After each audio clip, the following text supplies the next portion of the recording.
Hi, thank you for joining us on our Tuesday night conversations. I'm James Just. I'm the candidate for California's 7th Assembly District, and we're here today to talk about the lockdowns and its effect on mental health. I had originally thought about doing that in two subjects, but it turns out that I think we are better off having that one as one full discussion. As we've got protests scheduled for Friday, and we have another group of people who are stridently stay at home. You have politicians like myself who are trying to figure out how do we realistically talk to both groups, because there's a very vulnerable group of people out here. These are the people who are on the edge of mental health crises, or people who are already dealing with mental health crises who are being pushed into an even deeper crisis. And we are also having this effect where people who otherwise wouldn't have mental health stresses are now being forced into having to deal with these mental health issues in ways they haven't had to deal with before. I was driving home from the store earlier, which are its own, for me, are its own mental health exercise. These days I have, as I've come to find out, an issue putting a mask on. It kicks off an anxiety disorder trigger. And as I try to work my way through it, it's becoming harder and harder to find stores that I can go to. So as I'm going through this, and I had to go through this experience at an unfamiliar store, so I'm wandering down a store longer than it takes, and I'm get through that, and I'm processing that information on the way home, trying to calm my nerves back down, because it's a disorder for a reason, right? It doesn't make any logical sense, but your mind has to lead your body rather than allow your body to lead your mind. And so I'm thinking about this, and I'm thinking about people who exercise on a regular basis, and they're allowed to, and it gets their stress out. It makes them happy. It's an antidepressant, essentially. And because they are routine exercisers, they don't have to deal with the stress, and they don't have to deal with the mental health issues and the depression that the rest of us, or those of us who face these issues on a normal basis, have to deal with. And so they're now sitting at home trying to find ways to exercise and accomplish this goal that they didn't even realize before was a mental health goal, without their main tool of going to the gym every day, having the routine, getting the endorphins and the adrenaline and all the various benefits that you get out of exercise. And they can no longer get that, or they have to get that in a vastly different way. And you add that to there's just a tension. I mean, I don't think anybody can deny it. There's a tension around the air. There's an uncertainty. You can't walk down the street without, your next door neighbors who you used to walk by, say hi, stop, pet the dogs, and now cross the street. And it's not that they're afraid of you, it's that they're afraid of this invisible thing. And that's a very difficult thing. You think of people who are germaphobes before, I mean, just think of how they have to go now. Or people who are paranoid, or people who have bipolar disorders, or people who have anxiety disorders, who are now having to face all kinds of various strange situations. We're all kind of all out of sorts. And so as we're all kind of sitting here thinking about, are we saving lives? Are we crashing the economy? There's some lip service being given to mental health. There's people who tell us where to go and who to call if you're feeling depressed, if you're feeling down, or if you're feeling desperate. But they don't seem to understand what it actually means to individuals and families, and in long term our community. As we all come out of this and we start to rebuild our communities and we get back to something we want our lives to return to, we're going to have a cultural PTSD to deal with. And how deep that is and how long that takes and what it looks like, we can't tell.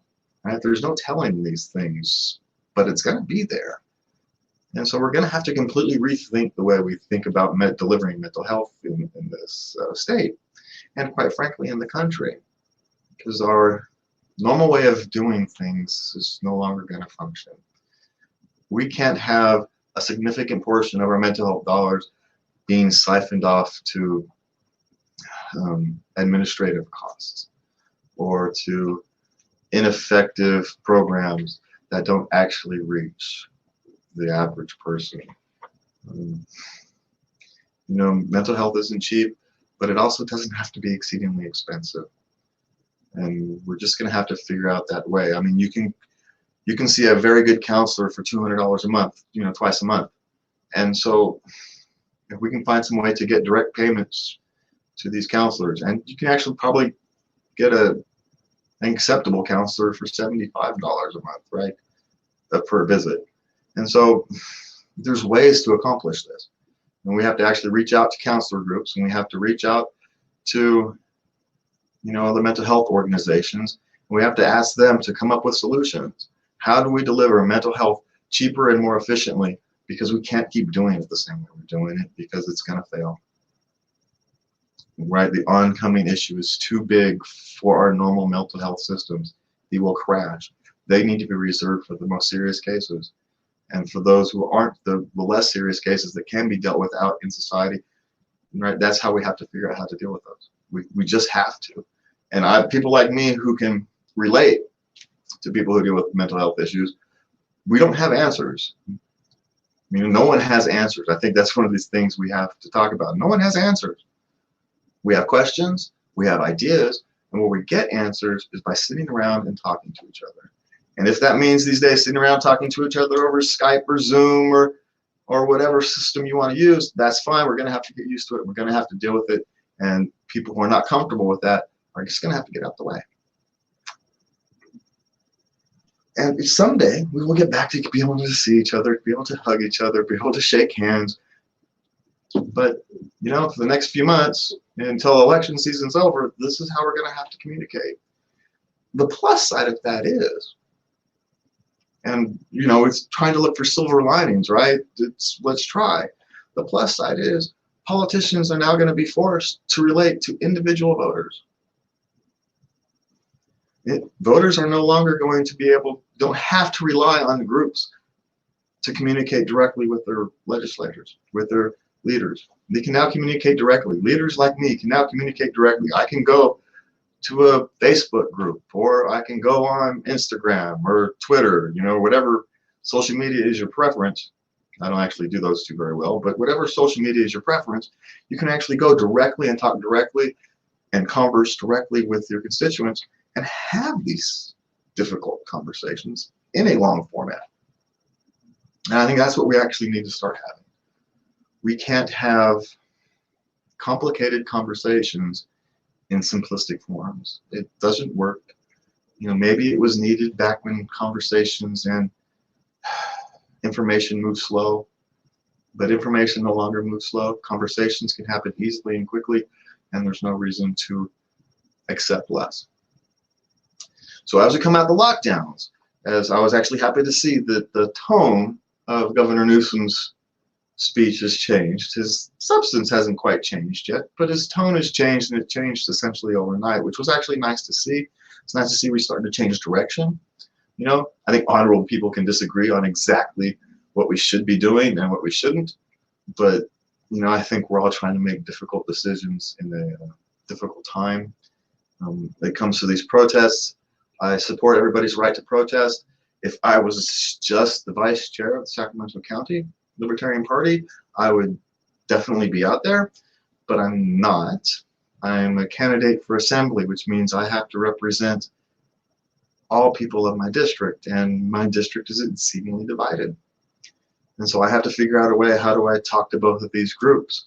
And ultimately, if I decide Friday morning that the best way to do that is to go there as a TV host, maybe that's what I'll do. If the best way for me to do that is to sit here and live streaming and just kind of having an ongoing discussion, maybe that's what I'll do.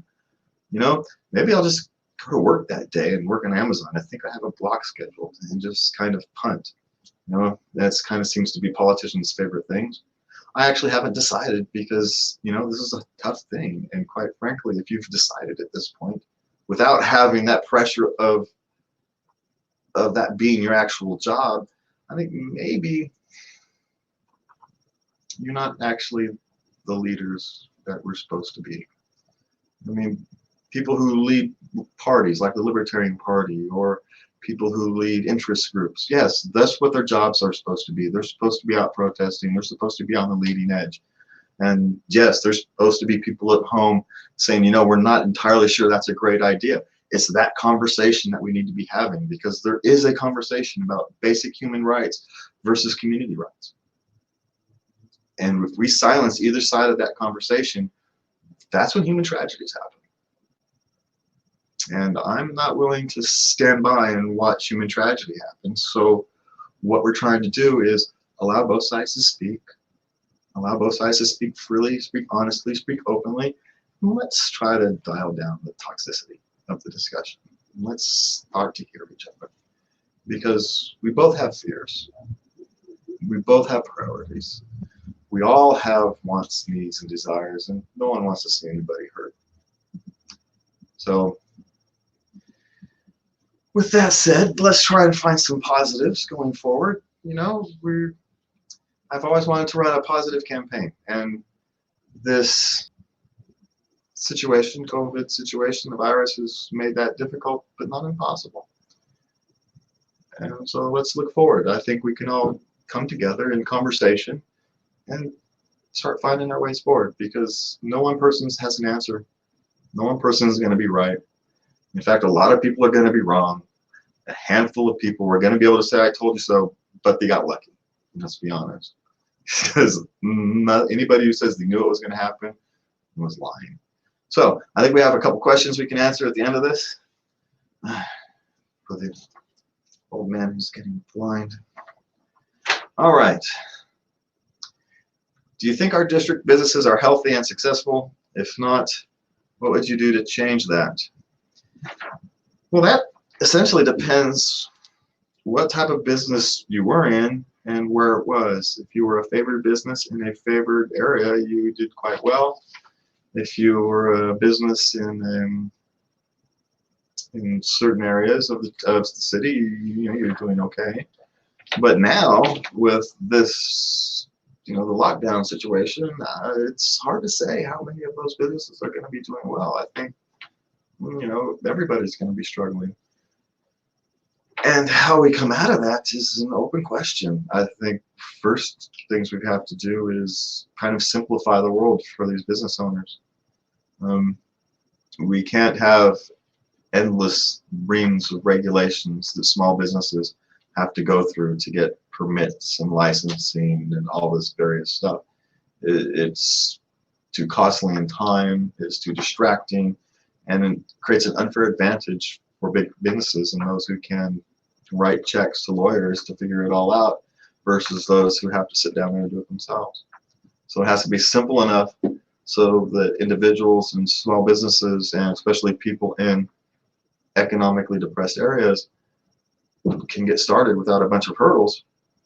But at the same time, you know, we want to maintain a fair and level playing field. So, but at the moment, it's not a fair and level playing field, because those who can afford lawyers, you know, get a leg up. And so it's, I think, going forward, simplification is probably the first step we have to go through, so that businesses can get reopened, and get moving, new businesses can get started to replace the ones that are going to inevitably fail.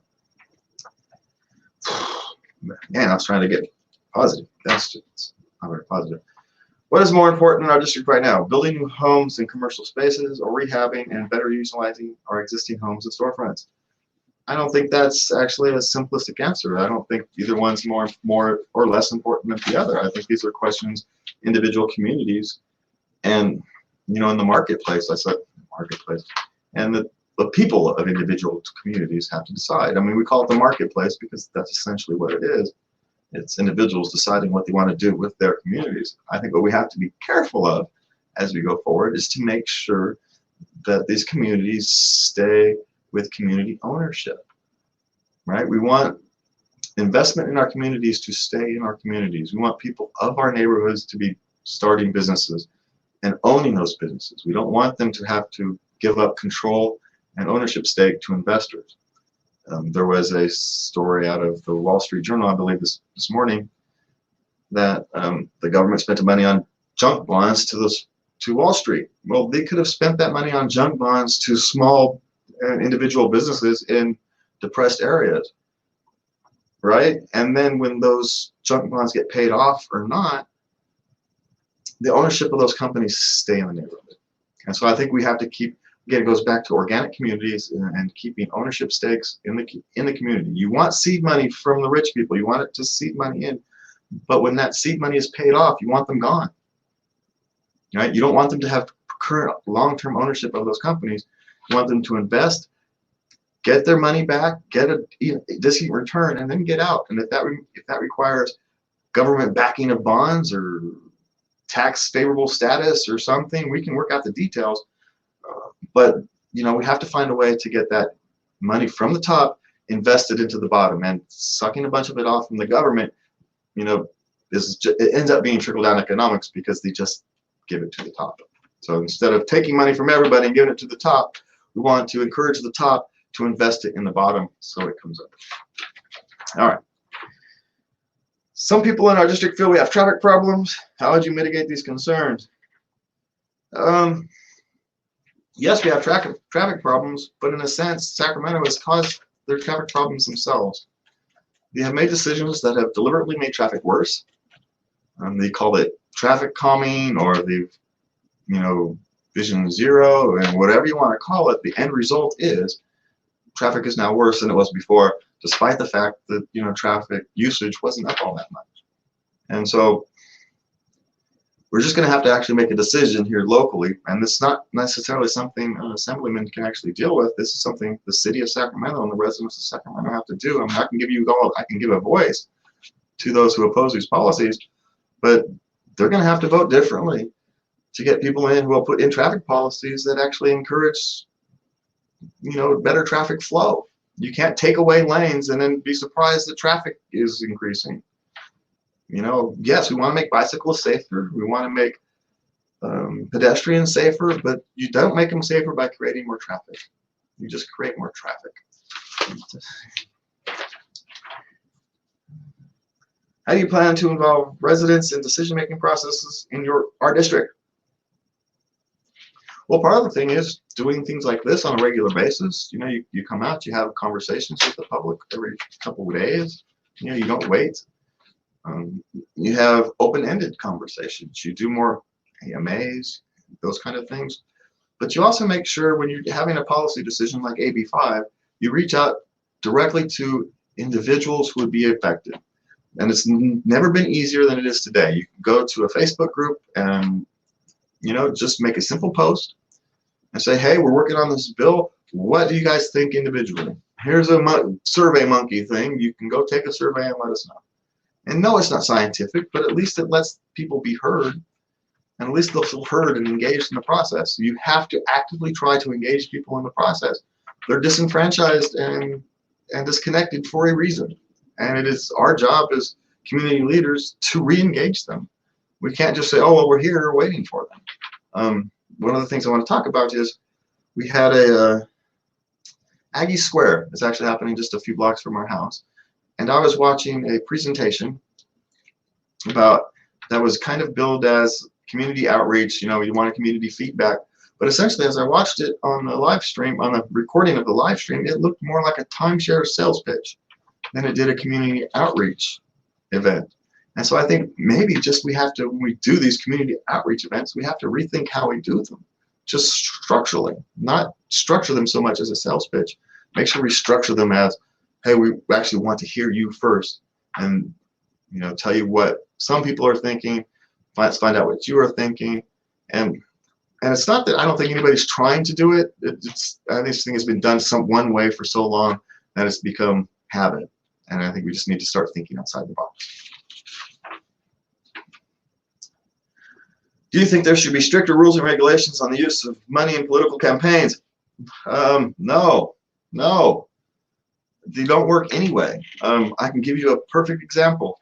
I was trying to figure out how to buy a new microphone for a camera so I can make the sound quality better on this, right? But because I'm going to use it for, it's in my house, I do all this out of my garage, and I buy one from the campaign, can I use it for all my other tasks, or am I going to have to buy two? And we're talking about a $50 microphone. And it's fine if you're a well-funded campaign, you got $10,000 in the bank, you just buy two microphones, right?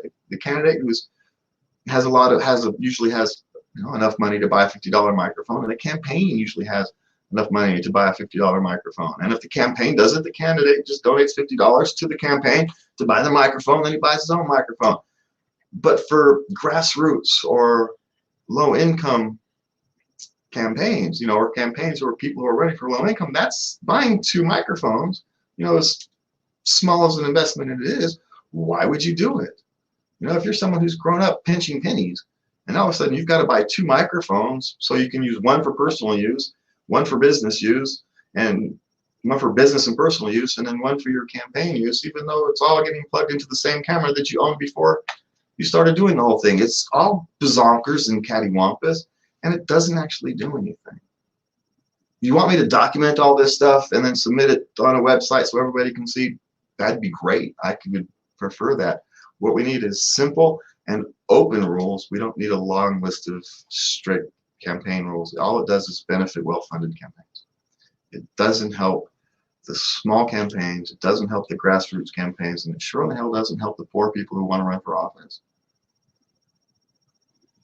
It just keeps them from running for office.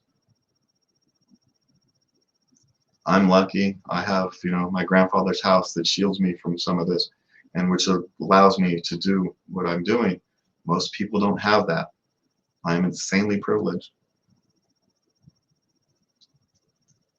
And so we have to start thinking of ways to re-engage our low-income people, because they're the people who are most impacted by our bad decisions. Rich people can figure it out. They can adjust their lives. Poor people can't. And a lot of times they're not poor for their own, they're hard, honest, hardworking people. They're poor because we've made life too expensive for them to live. So it's our responsibility to make sure we re-engage them. And on that fun note, I'm going to call it a night. At this time, I hate to ask, but all campaigns need money to survive. If we want to run, a $35 a week Facebook budget, we need $35 a week, right? So we have, please go to justforassembly.com, click the donate button. It takes you to our donor box page, and whatever you can find to give, we would greatly appreciate it. And a shoestring campaign still needs to buy shoestrings. And everybody take care of yourselves, take care of your neighbors. We love you all, love everybody, and good night.